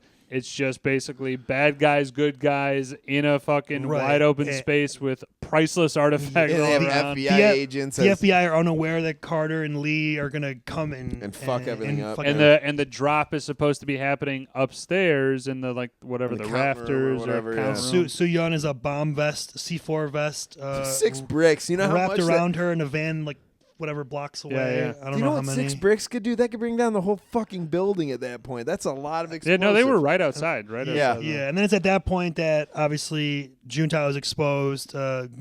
Lee's yelling, Juntao! Lee's yelling at him. Yeah, run. Yeah, go get you. Sang's about to go nuts with the Uzi. Uzi. He's just shaking with it. He's ready to fucking murder Griffin, people. Juntao has the fucking detonator. Like, I'm about to blow up your daughter. Yeah, and of course Carter uses the new technique he learned from Lee to take the Disarms gun the guy, away, yeah. guarding Soo-yeon, knocks him out, finds her, drives the van into the building. Yeah. I love that though. He's Carter's like, also fuck it. surprised though that he gets the gun. He looks at it. He's like, ha ha ha. And you get, of course, You didn't think I was the, gonna. Yeah. push the goddamn button. That's the quote I like to say sometimes. That's a Yeah, good they're one. egging him on. Yeah, but I mean, like, then there's like a huge fight, Huge scene, shootout, huge people fight. getting shot. You know, obviously, People like, died at that shootout. Some of my favorite little quick scenes though, like again, is like Jackie Chan protecting the Yes. artifacts, The base, Yes. as well as fighting these guys. That's a and great They're scene. coming up with And- different choreography to like. And I had mentioned to you with pre-pod a little notion I had Yeah. about that. So that scene was actually added into the movie. No kidding. After screenings, people were complaining, we want more action scenes with Jackie Yeah. Chan. We need more. So they Interesting. made that scene specifically for that, and that's one of the best scenes in the movie. One of the best scenes. That's for sure. actually wow. Yeah. Blew my mind. I didn't know that. And then as soon as he's done defending it, they get shot the by. base gets shot anyway. yeah, shit. No, he Um, wants to swear. It's yeah. the only. It's like the closest Jackie Chan comes to the movie. He's like, shh. But it's like I said, they got tons of things going on. You got Jackie trying to protect the artifacts, hand fighting with everybody. You got Johnson disarming the bomb in the They van. have Carter shooting at the guys and that then, are trying to shoot him. Eventually, Lee gets the vest on him, and he's climbing up the pole trying to get to Juntao. And then you got the Carter and Sang one-on-one confrontation in the money room upstairs. yeah, and he's or- like, shit, man, I don't give a shit. I don't like him. They have the line that comes back with the wipe yourself off. You did, yeah. As He what, said, what was it again? you're bleeding. Callback. Thank you. Yeah. Wipe Callback. yourself off. You're bleeding because he cracks him in the mouth. But then yeah, I mean, dude, he's like, go ahead, shoot. Yeah, I don't even care. and then- kill him. yeah, I don't give a shit. I don't like him. And then you got at the end the Juntao falls from. Oh, I'm sorry. Oh, Could go we- ahead. You go. in the- You go. No. In the count room scene, though, one Please of go. Yeah. the dopest things is that there's a couple Fight like different man. times fight like a man, drop your gun, Like, and do that. Carter does it, and then obviously callback. buttons his shirt. And they He's do the drop, and I love the move by Carter where he pulls out his snub nose from his snub nose from ankle his ankle host holster, baby. and fucking fires one right through his heart. And Yeah, I love it. And you can see too, like where Sang Juntao missed with the Yeah. the 'cause hole he in the just wall or dropped, whatever. attention to detail, yeah. And like you said, the callback we kind of glossed over the Fu Chow restaurant. He says that to him. He's like, wipe yourself if you're bleeding to Carter, and Yeah. then Carter says, "Why are you gonna kill me? Anybody can shoot someone. Fight me like a man." That's where that comes back in. Right, Yeah. right. Very well done. So then go to Juntao. So then Juntao and Lee has been taking the unconventional route up the building, Yeah. if you will. So there's like a ladder thing that you're supposed to climb up with like a hatch. Like a safety Juntao ladder, locks yeah. it. So Lee has to. First of all, he went like on a scale, like I don't know, like a metal thing, like a stage thing. Hops onto the pole, walks across it. Then he does that, pops out of that thing as Juntao's shooting at him. Also, What a bad shot. No yeah. offense. That's an easy pick. To paint the picture, though, the cultural center is just like a wide open, like almost Museum-esque, convention yeah. type center, yes. where you just have large pillars, and Yes. it's got like a whole rafter system with. And Jackie Chan is like balancing his way across these. I don't know however many stories up it is. Like He's the fuck up there. That's Yeah. like 30 stories. So he finally gets up to Juntao. Juntao, of course, dumb villain move, trying to beat him with the case of with money. the case of money Which would that hurt. he that's earned, that heavy. he wants. Dude, case of money weighs like 50, 70 Yeah. pounds. Like you're that should not- do, Then that he- should do Then it. he put that shit down and just use your foot. I don't know or something. You have a but- gun or wait So- until it gets close enough and just hits blow the him. money. Money goes everywhere. James Carter. Thank you, God. Thank you, God. Well, then Juntao's holding on for dear life onto Lee, who's also holding on to for dear life With the vest. with the And the the vest snaps circular away, yeah. circular white pole or whatever Beam, up there. yeah, or whatever. So many stories up there. Juntao falls to his death. The vest rips, and then Carter's like, he did. And then he's like, help. yeah. He's like, I'm going to get know an he did. ambulance. Carter has to help him by getting this giant. I'm just playing. What would you call it? Tapestry. It's like a Scroll. scroll, Giant scroll. but it's like that's like reaches from the ceiling to the floor, brings that over as Saves him. Lee's falling, saves him, slides into him. Be polite to my just nuts. next trying to time. be polite. Yeah, be polite I'm to my saying if we nuts. ever put this thing on, what is that show where like they test whether or not it's like Mythbusters. this Mythbuster for him actually saving him using that banner or whatever that they dropped. The potential there, I think, is accurate because you're diverting the pressure down by pushing it sideways. So Carter would be flying forward if he tried to hold his ground. He'd fly forward, but it would take enough pressure off where Lee would actually live. I think again it was it wasn't too crazy where you're like, Oh, it's definitely probable. Oh, Jackie Chan just dropped 40 stories and he landed like a No, cat but one thing or something. one thing I did Google is C4 is a very stable explosive. So if you shot it with a 9mm, even 10 feet away, it won't explode. Yeah, James Carter. He blows up that whole thing and whole- does the Michael Jackson dance. Yeah. That's fucking great. He's like, He's a- "Oh, come on, quit shooting! I Yeah, got it's good, C4 in the trunk." I would yeah. Fucking I would crazy. just lastly mention like they show kind of like a little bonding of Carter and Lee on the plane. And Yep. the- Well, I was able right before that though, Sorry, when go ahead. the FBI comes, offers him a job in the FBI, All and he up in says, your ass. "Take that job, take that the badge, and shove it up your your ass, all up in your ass." I'm LAPD. And he's like, "Bitch." Yeah, then the you're right. The FBI. bonding on the plane though. Right. After that, You 15 assume, hours. yeah. What can you do for 15 hours? Wah. Oh hell no!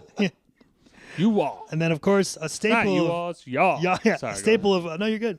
A staple of Rush Hour and Rush Hour 2. Credits, the baby. outtakes Yeah. in the credits. ahead. Fantastic. Now we're gonna compare them. Rush Hour 2 is definitely better outtakes than Rush Hour 1, but this is the first one, so I mean, let's just chalk it up to the fact that like this is in the era where movies did this. This was yeah. honestly is one of my most enjoyable parts because even if the movie wasn't that great, I'm not saying that about Rush Hour, but even if the movie wasn't great, I still kick it up a notch when I'm like, yo, there's outtakes. Fuck yeah, dude. I love that. Yeah. Love outtakes. They need to be in every single movie. I want to see them. And these are good outtakes. They're Not great outtakes. sometimes people put outtakes and they're kind of bullshit. These are Yeah. actually like funny outtakes. The best of one, I would say, is the whole he can't get Chelsea Clinton's name right, and then he's like Chelsea Carter, Kelsey Grammer, Kelsey Carter. Kelsey Carter. He's He's got going like 5 everywhere. different Yeah. names, and then by the time he gets it right, Rex Lynn in the back tries to say his line. He's like, "All right, Carter, keep him talking." He starts like laughing. He can't even hold it in. I like the Chinese. He has 3 words and he fucks it up yeah, constantly. He's and- like, I'm trying to speak English, and he only Jackie has. Chan calls him out. He can't speak 3 words of my language. I do. Are we good on the? Yeah. we're Else good. you want to? Yeah. No, We've done quotes. Yeah. I love this. We're fucking I still movie. got a couple. Any last- remaining quotes? last Let's do the quotes. All Yeah, right, that's what I was gonna say. when James Carter. Okay, in the first scene, I go back to it. I'm late. You late, man. I've been there. I was back in of the diner. Back of the right diner. back down. I was Then in he the, was- I was in the diner. Then he shows him the C4. He's like, the Iraqis can't even get this shit, man. Yeah. This is gonna make me very happy. This is the LAPD. We're the most hated cops in all the free world. My own mom's ashamed of me.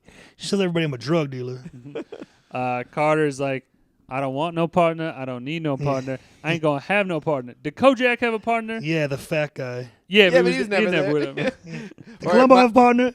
My daddy would beat your daddy's ass. I Yeah, love that. all up that Great Wall and all the way back, whatever. All the Don't way talk about my daddy. Go ahead, Watch. The FBI gets back to him. He's like, damn, you guys sure do take a long time to Process an application. application.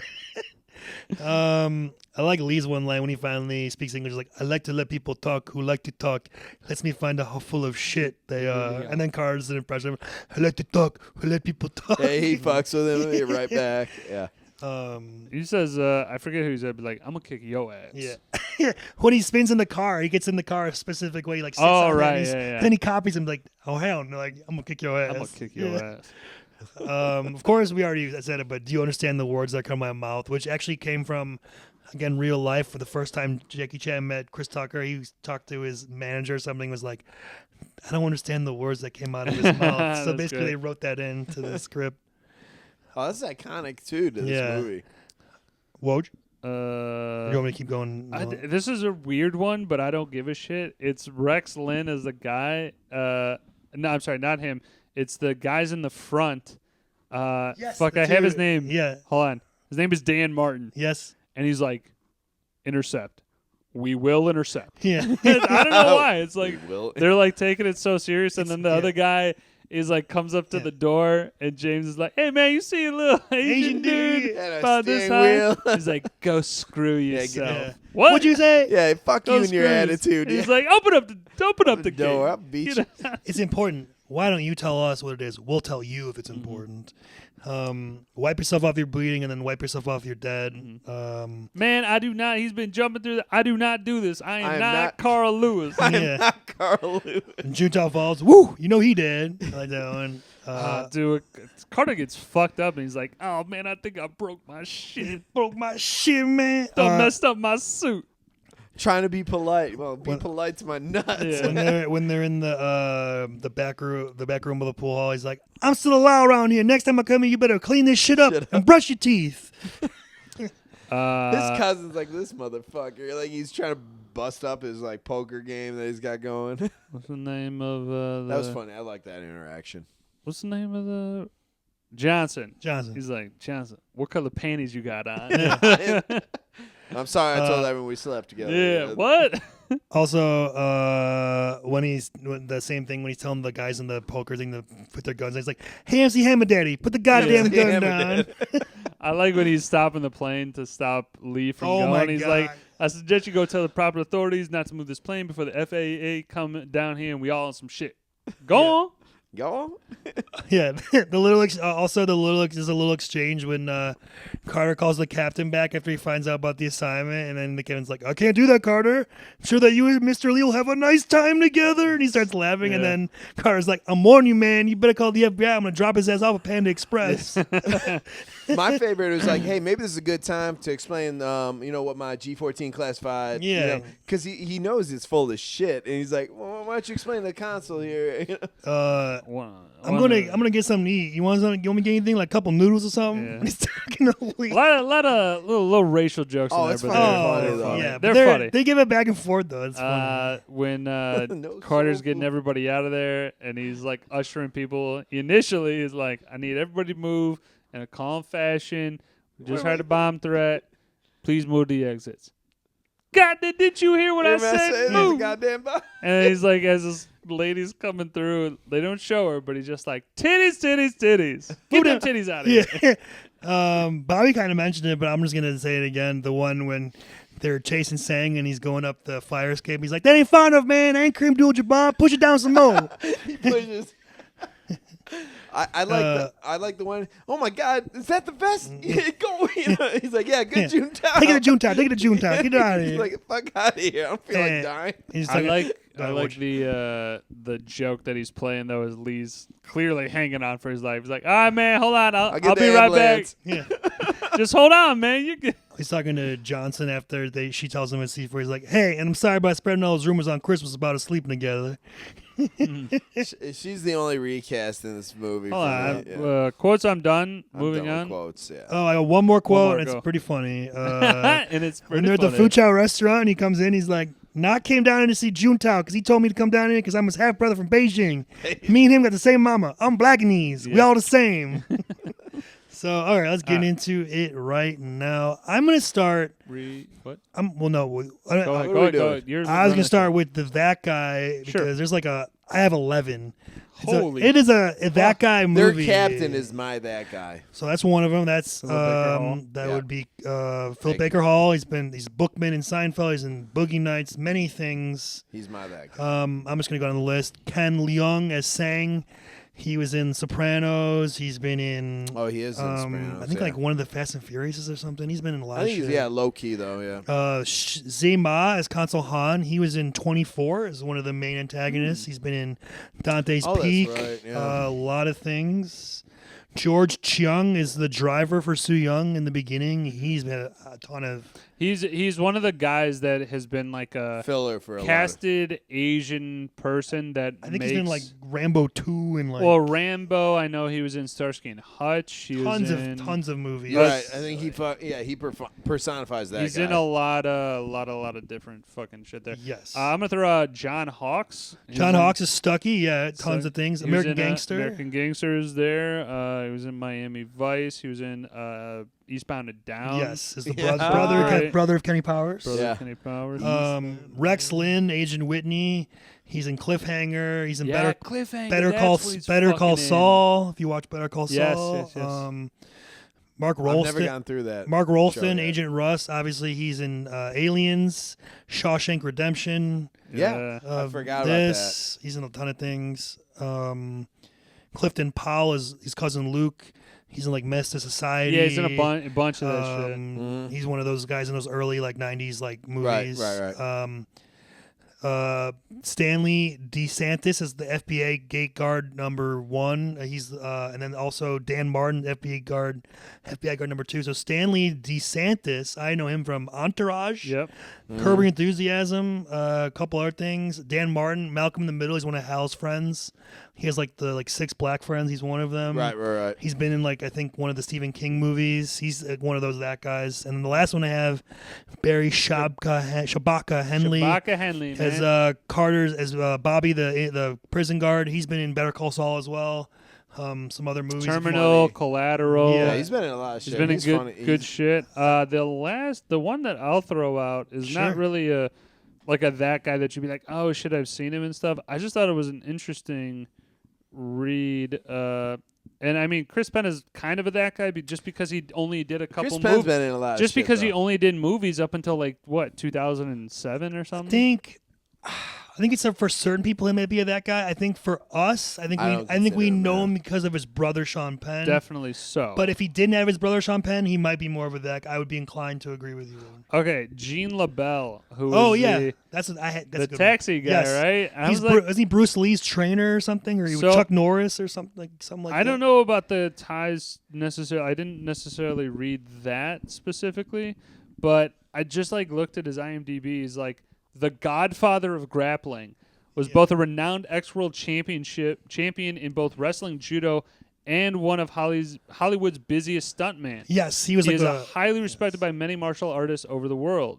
Let me see if it's. He's a famous stunt coordinator, and he I Yeah. think famously got into it with Steven Seagal basically called him like a bitch that he didn't, he doesn't know what he's doing. I mean, let me say I like this. that. Now he just elevated my status. I mean, Steven Seagal. Let's call it like it is. The stunt work in those movies is horrendous. I'm gonna snap your neck. What I heard is that, just a quick tangent, he wanted to be like doing the stunts as much as possible, but then there's stuff that like just you can't do a 30-foot drop onto it, or whatever, and a lot of his shit looks real. He's overweight in most of his shit. No, I'm saying in the earlier 90s stuff. Like, I'm just saying it looks bad. It looks like clearly someone breaking the arm. It's like, oh, okay. But this movie is a pantheon of that guys. Pantheon, good like word. any other movie, like any one of these guys would be that guy. But this movie has all of them. There's a bunch, yeah. Yeah. So I'm gonna go next to the supporting performance. So anybody who's our favorite outside of obviously Chris Tucker and Jackie Chan. For me, it's Chris Penn, and Philip Baker Hall, I think. And then also Sang, I thought was really good. He'd be like third for me. Sang is great because he really doesn't have a whole lot of lines to work with, but the intensity is great. I would honestly throw out in just a blip a guy that like delivers a great line, Clifton Powell. Yeah, I had him too. It's just like the cousin who's like kind of like, man, fuck you, James. You're coming in and busting my shit. I mean, frankly, John Hawkes and Rex Lynn, I also had you could put in there. Yeah, they were just blip of a scene though. It's kind of tough to. I would say Chris Penn really gets a full 2 scenes. He gets the most out of it, and the other guys that we just mentioned were like a blip for like 2 lines, and then that's it. So, okay. Any other thing, guys? No, I'm good. I'm gonna go to recasting. So I'm gonna give you the possible recasting for the movie like they were offered before Chris Tucker. Sure, go. I'm curious. Pre-Chris Tucker, they wanted Martin Lawrence. Yeah, obviously. Okay. He did Bad Boys, so I think he was like, I'm not gonna do that. Bad Boys. Wesley Snipes. Yeah. Ooh, that would have been fun. Chris Rock, Eddie Murphy. No. Turned it down to do Holy Man. Chris Rock would not have. Chris, won. no, I'm saying about Blade. Yeah, Wesley Snipes could be good. But he's not funny. Dave Chappelle, Will Smith. You think Wesley Snipes? I don't know if this one's true. I saw somewhere said Tupac, but he was already dead. But the script was from '95, so I guess if it was when the script came out, that's possible. I mean, Tupac was in movies, so I kind of at least believe this that. Is also a rumor at one point. Chris Farley, when it was like before they decided on a black guy and an Asian guy, he was in talks, or they were maybe. That would be kind of funny. I believe it because I believe that Chris Farley was absolutely tied to a bunch of stuff, or his name was at least floated out there because he was huge at the time, in the early '90s. Yeah, I think obviously of those people, Martin Lawrence and Eddie Murphy would be. They both have done it. Eddie Murphy's Beverly Hills Cop, Martin Lawrence is in Bad Boys, so they literally it wouldn't make sense for them to do it, but so they could do it. You know what I'm saying? They've already done like. I can't believe you think Wesley Snipes could do it. I'm sorry, I see him as Blade. He's not a comedic role. I think Wesley Snipes could do it. He's in like White Man Can't Jump. He's can be Major funny. League. I mean, in terms of like the pure combo though, I think Wesley Snipes would be perfect for that shit because he could do some the athletic shit, and then on top of it, if he does deliver line, now again, you Chris Tucker is on a pedestal. Yes. It's like he's up here Yes. because of his delivery. You're not going to get Wesley Snipes to that That's level. what I'm saying. I think it's not fair to compare. I think it's a good possible recast. He could definitely do it. It would be more. I think it wouldn't be as funny, but it would be better for the action. Like Woj said, like we could, you could do. I think more. they could do more for sure. That's fair. And for recasting, I just had for Johnson. Yeah, she's not bad, but there could be someone better. I'm thinking J-Lo at this time. She's up and coming, like young, attractive. You could probably get her. I mean, Johnson, they really give, they give her like to me, it's more of like a New York Latina She's accent. French. No. Yeah. Mm. I'm saying the character, buddy, is a Latina. Like again, it seems like more Bronx or not Bronx necessarily, but like New York. Dude, you guys saw a different version of it or some shit. Are you serious? I'm 100% serious. She has a French accent the whole time. Her name's Elizabeth Pena. Doesn't matter what the fuck her name is. I'm saying she sounds like she could founding easily be member hopping of off the a fucking bus Hispanic and Organization of Latin Actors. All right, well, she getting a croissant in Do Paris. you have ears, dude? Yes, I dated a Colombian girl for like 4 years. I got ears. Colombia's not France. Ed, okay. Spanish Oh versus my French. god, dude. Okay, it doesn't matter. I don't agree. That's fine. You cannot agree, Fine. but you're absolutely. I mean, please, I would- please, somebody weigh Okay, in why on can't we have this shit. Selma Hayek? She would have been great. We can Anyone do else. that. Just realize By that the it's way, a she's- Latina Penelope Cruz would have been character. better. She's Cuban, Who? the actress. Oh, Johnson? Elizabeth Pena. All I'm Okay. saying is that her accent and all that shit, that cadence is for sure Latina. Moving on, though, I would think, though, that, like, again, if you just didn't try and if you just did, like, an English accent, and like J-Lo, I think it would work great. If you get J-Lo to do, like, a more Latina flavor on that, I don't know if it works. No, she's gonna be more like just chill, like like not like as. I'm just saying not to do, like, when people do the accent, that's where they lose it. Is that? No, I would consider more natural if I were to cast her. Right. Yeah. I had anyway. I think that's why Johnson for me is like it's not great. It suffices for what her role is, but like at the end of the day, you're right. I think J-Lo could work. I mean, you got another. Right. I know you said Salma Hayek. It depends. I I had don't know. Salma Hayek also Okay. in there. And then if you want to Penelope go, Cruz, if you wanted to go even farther with the accent, you could go like Rosie Perez. That would be like, I was thinking that, but I was like, that'd be like an that's too extreme. thick. That's way too it thick. depends on how far you want to go. If you want to go more J-Lo or Rosie Perez, you know what I mean? Like on the scale of accents or whatever. So let's get to the needle drop song score portion of our thing. Sure. So I'm first going to mention the awesome score composed by Lalo Schifrin. I think the score is awesome with the the Asian influence, influence for or sure. whatever, and he had scored some Bruce Lee movies and stuff like that. So definitely a good person to hire. Obviously, there's like good songs in it. For me, Fantasy, Mariah Carey. Yeah, she's jamming out to it. If anybody wants to mention it, They play Beach Boys. You gotta love that. Surfing USA. Surfing USA. Jay-Z, Can I Get Up? Yes. I mean, is Featuring fucking Ja Rule and Emil. absolutely fucking sick. War, Edwin Starr, as you mentioned Edwin before. Starr. Woj. There's some funky 80s. How Deep Is Your Love is in there. You got that from Drew Hill. Yeah. You got Get Down Tonight from Casey and Sunshine Band when Johnson's dancing around her underwear, getting a call from Carter. Yeah. Just some other funky 80s, 90s music that kind of makes their way in there. You guys got anything? That's all I had. No, I mean, I think for it's me, pretty when I think of Nasty this, Girls in there too. when I think of this movie, I think of Fantasy usually or War probably. Yeah, pretty popular Or Can I ones. Get Would be like third. Can I Get Up? Yeah. Whoa. Let's see. You guys have any most cinematic shots you want to talk about? I already talked about mine before with the axe throwing scene. I just like in general the scenery of LA. I like when they do like actual landmarks and they film there is sick to me. I would obviously we talked about all the fight scenes are shot really well, like in wide frame. You can see all the action, and I would also mention the awesome explosion scene when the building gets blown up downtown that they track the phone call to. That's exactly what my scene was. Like you get to see this like wide panoramic vision of a whole floor of a fucking building. Yeah, very cool. I mean, See ya. any planned demolition is actually very satisfying to watch. Absolutely.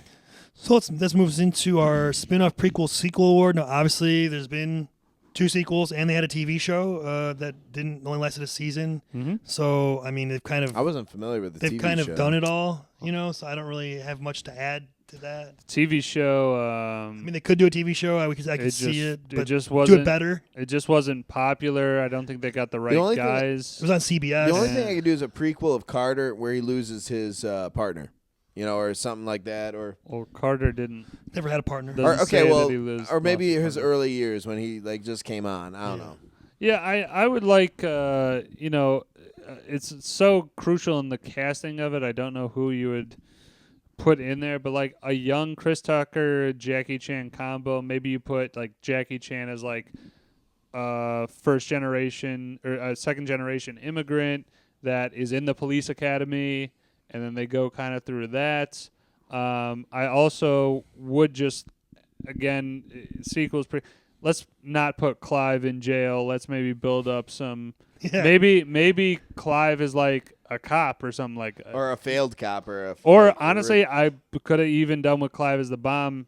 I mean, squad it'd have been guy. great if they could have had like Clive like work with them or something, and like like use him like to whatever defuse the bomb. Maybe like a trifecta. I know Jackie and Chris Tucker are kind of the main points there, but to add in a third wheel is kind of like a guy that busts balls or like, hey man, I'm gonna fuck you It's up. kind of like when they added Joe Pesci, Lethal Weapon. A little like. Yeah. I got a What were twist you though. gonna I say? think in the same universe that it could be maybe it just in the background, and maybe this would like allude to our fans or just fans of '90s movies or maybe it's '80s. I forget which, but Die Hard. So it's in L.A. They're in LA. That'd be cool if they're sitting there in the department and they hear something over the radio. Hey, Nakatomi Plaza, we got shots. I think that'd be kind of fun. Or like, hey, could someone go check that out? While they're sitting, or like, That's more leading into our switcheroo. Like, right. I'm not sure what you'd label it as, but I think that'd be a fun little like carve out because they could exist at the same time. Yeah, I think that's firmly in the switcheroo. Yeah. Sorry, that's. Do we have any other sequels, prequels? Well, do we want to talk about the sequels while we're here? We want to wait. Let's save it. Let's you got to just mention that they did 2 of them. It's widely regarded as that 1 and 2 are good. The third one was done. Was done too far apart. Too long, yeah. And it really. I'm not trying to sound like a dick, but like you could clearly tell like. These guys are pretty old. Yeah, they're not running around. They're not running around like young bucks anymore. That's all I'm going to say on that. But I think we can. I think we absolutely will do 2 at some point. So let's leave the discussion. I would just say like I love the second one. I used to like it more. I would say, but I rewatched it recently, and I might go with Rush Hour 1 now. I would say Rush Hour 1 is a better overall movie, a better plot, better storyline, sure. And 2 has maybe more standout, memorable, funny scenes and things like that, quotes and stuff. But the plot is not as good. Okay, so that maybe takes away a little bit, but the performances are really good in 2. I agree. I think that there's definitely a better some plot also sequence. Solid add-ins. Like Jeremy Piven is amazing, and Don Cheadle. Don Cheadle's and the outtakes are also better in 2. I would say. As well. There's good parts about both, but we'll definitely do 2 at some point. We definitely promise that. As far as the switcheroo goes, that was mine. I love that they had crossovered with Bad Boys. Crossover with Axel Foley from Beverly Hills Cop, from the Lethal that'd be with funny. The Lethal Weapon guys. Yeah. Literally, any of them could work in a. Lethal Weapon was before their time. Well, it'd be older, but like they have them walk through the department or something like that. I definitely think Bad Boys would be my first choice with that. There's for some reason a Miami and L.A. case. I don't know. Somehow they work. Yeah, I don't know how that worked. But like whatever. Somehow you figure it out. We'll write it. Yeah, we'll write it up. I don't know. I mean, I think it's just because of how the movie business works. Is that like I don't think you've ever really had 4 main stars. I really enjoy that premise though, to have 2 buddy cop duos in the same movie doing like, okay, we're fucking racing against each other to figure this case out, or like, we got to band together to do. Obviously, you can't do it because you can't pay everybody $10 million. Yeah. But I think it would be fucking a great idea if you could get like and you could like swap the pairing, like some like Martin Lawrence and Chris Tucker get stuck working together, and Jackie Chan and Will Smith, or vice versa, whatever. For like a little bit of the movie or whatever. I always like when you get to see the other characters interacting with the other ones that you don't get to see usually. So let's move on to picking nits and like what's missing, what we want more of type of deal. Anybody can start. I have plenty, and whenever you want, let me just. I don't have too many. Not plenty, but I have a few. Picky nits, I really don't have much. I have more of more things I'd like to see and maybe some questions. I would just say the Chinese and American consulates probably would be working together more, and not the FBI just like shunning them. Like I'm sure there would be some like.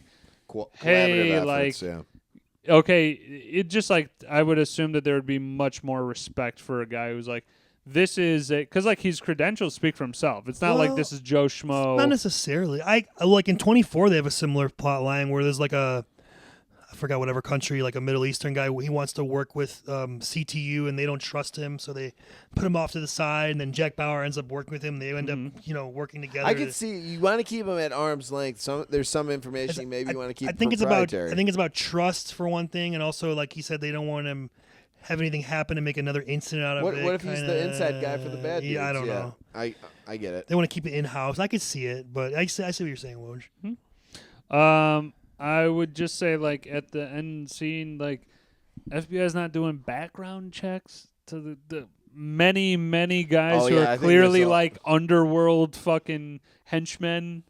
Like, they're all going to check out there. Like, I feel like, they look very it's like, incompetent. goddamn, for, like, this I think situation, the FBI definitely looks incompetent as shit. There's not a whole lot of, like... And they're getting shot dead. How the fuck did 20 guys get in fucking Uzis and guns and shit? Into this... Little lax on security for a fucking drop of $50 million, right. you know?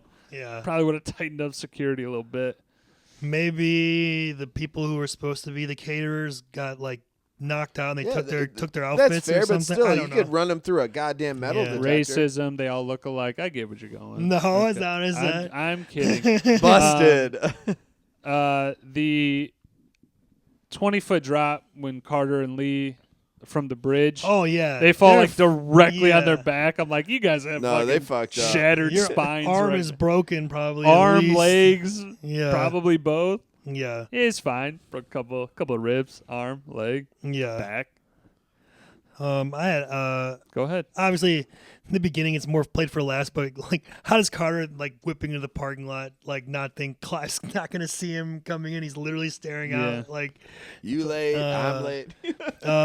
when saying is the cop in the beginning and he kidnaps Soo Young, probably should have had a silencer on the gun. Yeah. You could hear the loud like bang bang in the middle of the city. Right. Like I I don't know. don't know, man. LA is probably crazy enough where there's enough honking where you. But I like mean, the exit was quick enough that I could at least buy it. If you got the whole operation, if you're trying to do this quick and secretive, you would think like why not just put a silencer but a on gun? white van Yeah. extract team, they wouldn't even pin that. I mean, again, not a picking it that takes away from the movie, but the bad guy shooting is just horrendous. Yeah. Nobody hits fucking anybody for a while. But there's no way Carter could ride that motorcycle that he stole. For sure, he'd wipe out. He was like shaking. Oh, on yeah, it when or he hops whatever. on, it's crazy. Yeah, there's no way. Yeah. He looked like Chris Tucker never rode a motorcycle before. Like, Soo Young's stunt double is clearly like a 20-year-old yeah. Asian lady when he Yeah. picks her up. But again, these things are not tremendous. No, they're not. They're like little to things. take away from This one I just wanted more scenes with certain people. I wanted more scenes with Captain Deal. I wanted like maybe one more with Clifton Powell. Maybe like I wanted maybe like one or two more with Tom Wilkins' Juntao.